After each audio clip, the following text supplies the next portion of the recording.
জানো তো, আমি ছোটবেলা থেকেই খুব রুটিন পাগল মানুষ। কিন্তু বড় হয়ে একটা জিনিস বুঝেছি, আমার রুটিনটাই একসময় আমার সবচেয়ে বড় প্রবলেম হয়ে দাঁড়িয়েছিল।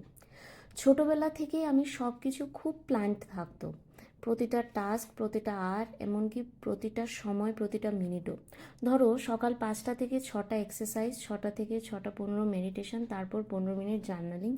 মানে কোন সময় কি করব সব আগে থেকেই ঠিক করা।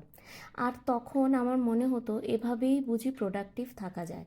কিন্তু বড় হওয়ার সঙ্গে সঙ্গে যখন জব, বাড়ি, ফ্যামিলি সব কিছু একসাথে ম্যানেজ করতে শুরু করলাম, তখন বুঝলাম জীবন তো আমার রুটিন মেনে চলে না। কোনো দিন অফিসে কাজ বেড়ে যায়, কোনো দিন বাড়িতে এক্সট্রা কিছু থাকে, আবার কোনো দিন নিজেরই এনার্জি থাকে না।